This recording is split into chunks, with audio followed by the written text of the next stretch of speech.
Sir నమస్కారం sir. నమస్తే అండి.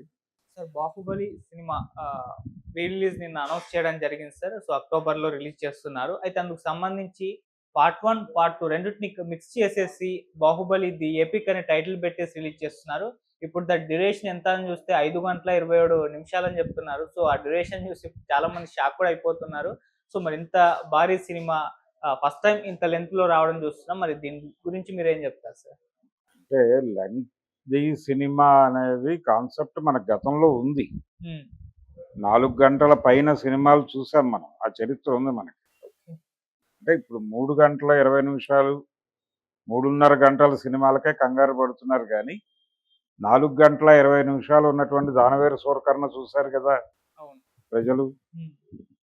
కాబట్టి ఆ కథ ఉంది. ఆ చరిత్ర ఉంది మనకి. 'మేరా నామ్ జోకర్' చూసాం కదా మనం. అది 4 గంటల 20 నిమిషాల సినిమానే. కాకపోతే కొంచెం ఒక 10 నిమిషాలు కుదించారు దాన్ని. పావుగంట కుదించారు.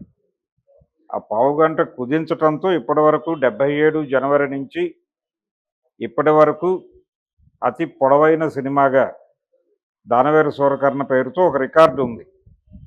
ఇప్పుడు ఆ రికార్డును 'బాహుబలి' బద్దలు కొట్టబోతోంది. 'బాహుబలి ది ఎపిక్' అని.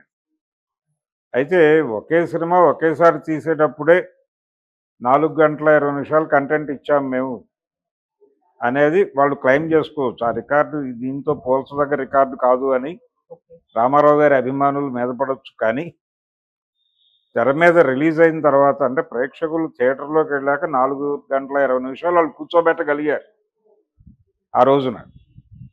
అంటే ఆ సినిమాకి వచ్చినటువంటి వసూళ్లు చూస్తే అంటే పెట్టుబడి వసూళ్లు చూస్తే 'బాహుబలి' కంటే చాలా పెద్ద హిట్ కంపారిటివ్గా. అంటే 15 లక్షల్లో సినిమా తీసి 2 కోట్లు సంపాదించారు.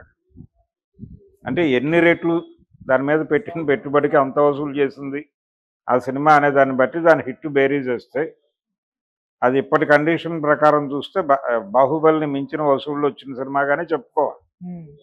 ఆ రోజున్న బంగారం ధర ఈ రోజున్న బంగారం ధర కంపేర్ చేస్తే. అయినప్పటికీ 'బాహుబలి ది ఎపిక్' అనే పేరుతో వీళ్ళ టార్గెట్ ఏంటంటే ఇప్పుడు 100 రోజులు 175 రోజులు ఆడాలనేది ప్రోగ్రామ్ కాదు.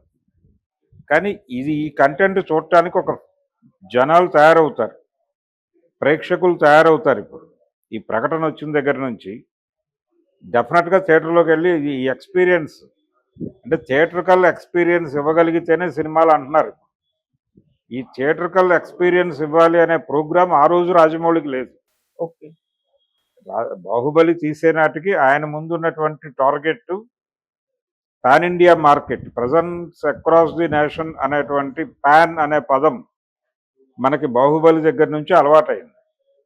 ఈ పాన్ ఇండియా మార్కెట్ను టార్గెట్ చేయడానికి ఏం చెయ్యాలి అనేది వరకే వ్యూహం, అక్కడ వరకే దృష్టి. ఆ తర్వాత అంటే RRR టైంకి కరోనా రావటం, ఓటీటీలు రావటం మొదలైన తర్వాత థియేటర్ క్రైసిస్లో పడిన తర్వాత థియేటర్కల్ ఎక్స్పీరియన్స్ అనే ఒక కొత్త పదం వచ్చింది మనకి. ఈ కొత్త పదాన్ని మార్కెట్కి ఇంట్రడ్యూస్ చేసింది, తెలుగు మార్కెట్కి ఇంట్రడ్యూస్ చేసింది కూడా రాజమౌళి.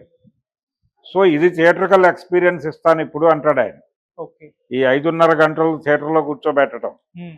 దానికి ఒక కంపారిజన్ తీసుకొచ్చి మీరు ఐపీఎల్ చూస్తున్నారు కదా 5:30 గంటలు, 2020 మ్యాచ్ 5:30 గంటలు మినిమం నడుస్తుంది కదా, మీరు టీవీల ముందు అతుక్కుని చూస్తున్నారు కదా, అదే థియేటర్కి వచ్చి కూర్చుని చూడండి అంటున్నారు.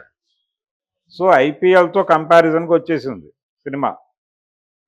కాబట్టి ఇది వీళ్ళ టార్గెట్ కూడా 10 to 15 డేస్ సినిమానే, అంతకుమించి లేదు. ఈ ఎపిక్ కూడా మళ్ళీ విడిగా ఓటీటీలకి ఈ టైటిల్తో మళ్ళీ బిజినెస్ చేసే అవకాశం ఉంది. ఓకే.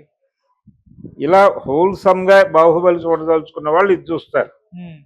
విడివిడిగా 'బాహుబలులు' చూడదలుచుకున్న వాళ్ళు పార్ట్ 1, పార్ట్ 2లుగా చూసుకుంటారు.